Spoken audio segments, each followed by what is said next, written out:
Bipolar is a solution to the ego and mediocrity. Part of this is creating new words or terms, partly to get rid of stigma in a way, but not just equivalent terms. So I saw that PTSD was changed to operational stress injury. So that's sort of like an equivalent, right? Whereas I would say that you could also make extravalence, meaning bipolar disorder is like a disease, whereas I see it actually as a gift and a strength. So if I was to change it to something else, I might say hacking mania, implying it's something that you want, even though it stems from a supposed mental illness as it is interpreted by society and psychiatry. It's one thing to transform words into equivalents, and it's another thing to transform them into extravalence in order to show that there are dimensions beyond the pathology. I could say that I'm extra polar. I have more poles. I don't think I just have two, low and high. I'm not like an on and off switch. And I thought of kind of a joke. I thought of, if I'm bipolar, does that make so-called normal people homopolar? Can I call normal people homopolar? I'm curious about these homopolars. They're so consistent and afraid. They always act the same in public, but I'm sure they go home and cry about it later. I used to be homopolar myself. Now I'm omnipolar. How can homopolars tell me about being omnipolar when they haven't yet transitioned? The universe is making us transpolar.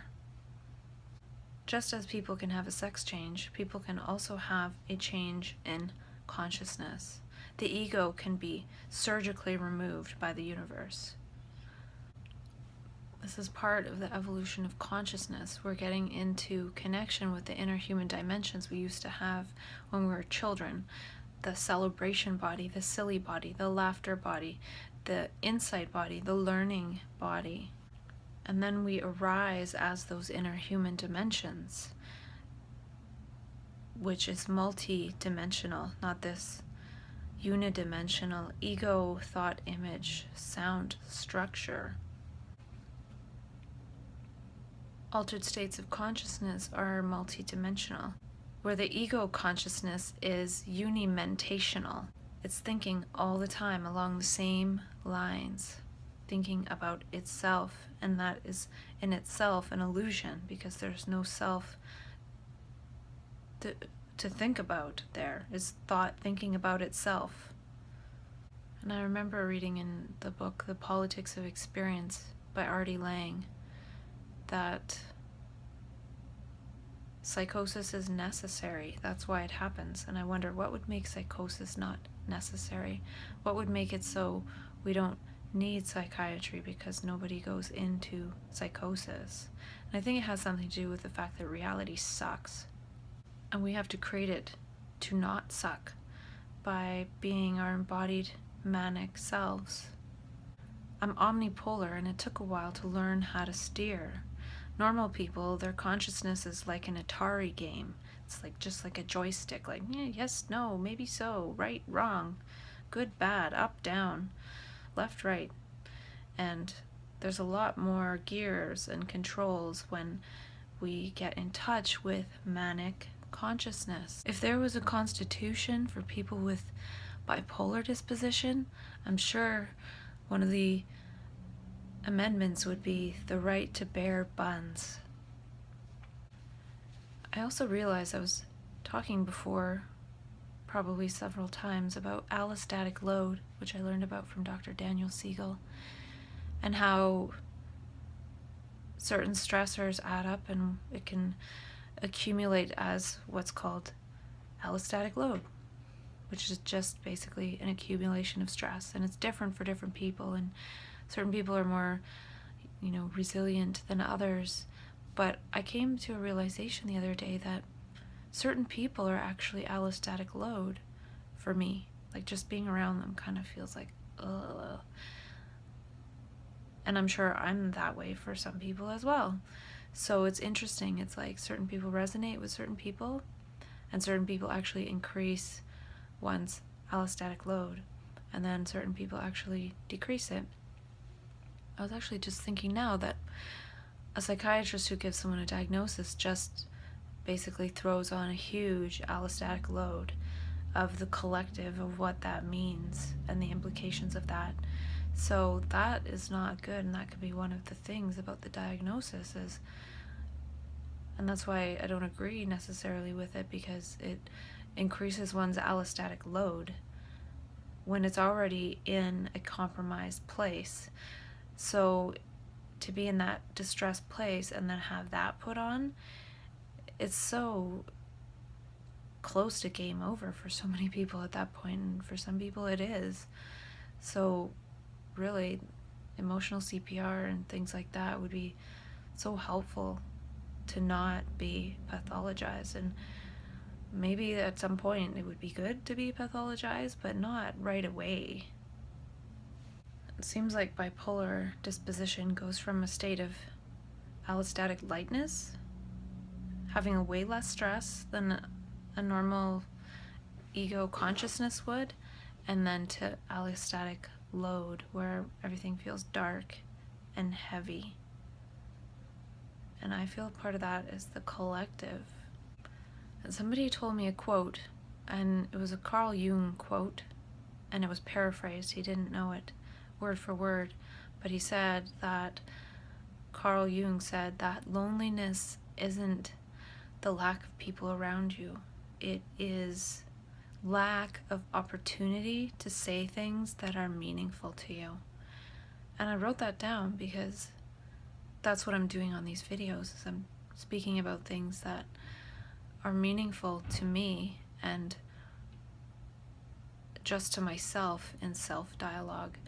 And that's mainly because I don't have a consistent person I can talk to all the time about this.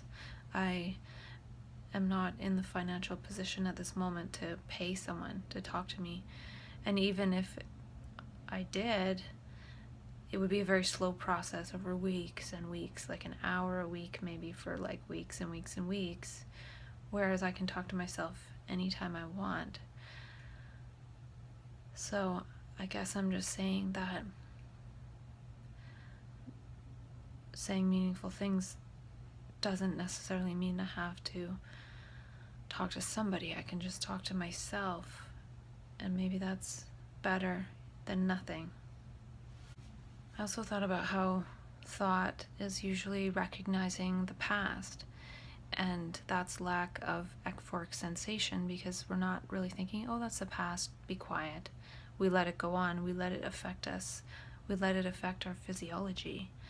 And so that lack of euphoric sensation actually increases allostatic load.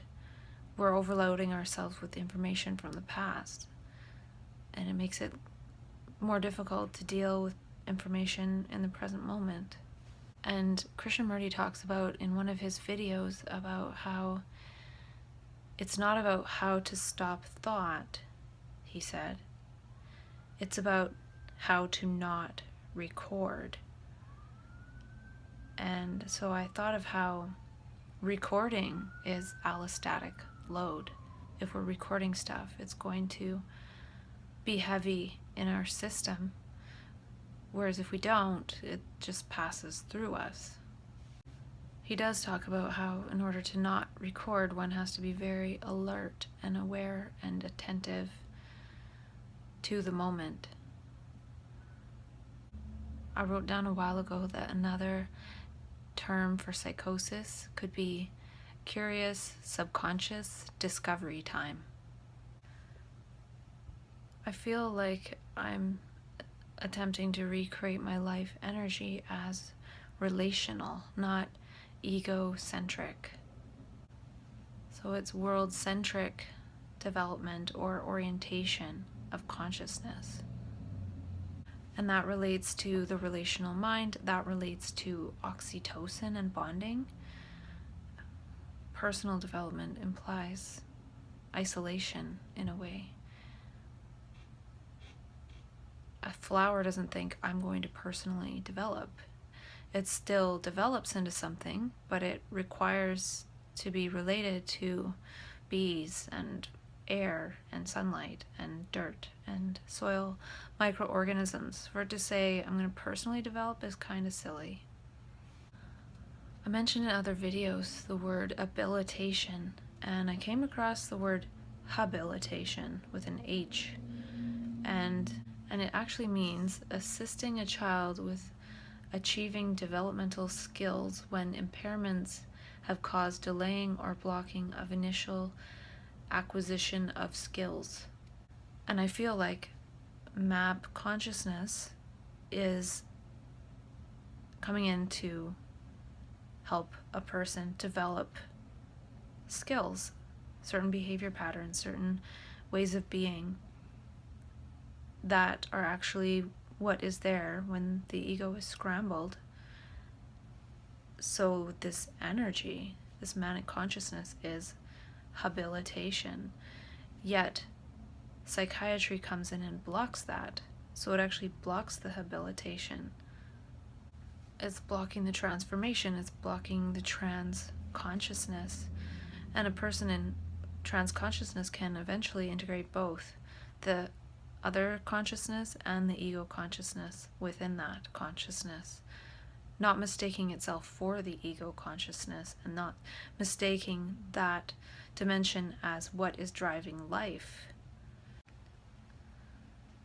I saw an email from Jason Silva, and he said the new billionaire will attempt to reach out and touch the lives of 1 billion people. And if it's true that 1 out of 5 people develop a so-called mental illness, that means that if I were to reach 1 billion people, it would be half of the people with mental health stuff. Or maybe not all people with mental health stuff, but people that support people with mental health stuff. And mania and psychosis is the universe playing different music through us.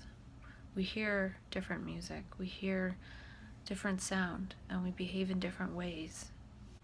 The stuff I've talked about safety in my videos, it's like being prepared for the inner earthquake. It shakes up the inner. It's like the ground that we walk on is not the most fundamental thing. There's plates underneath, and those are moving, and they can shake up the stuff on the surface. And it's shaking up the ego in order to orient us towards world centricity.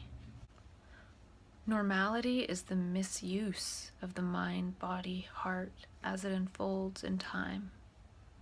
And mania tries to re-teach us how to use it. Tries to get us to remember by stopping. It would be cool to create something like a visionary learning alliance so we can just continue to learn together.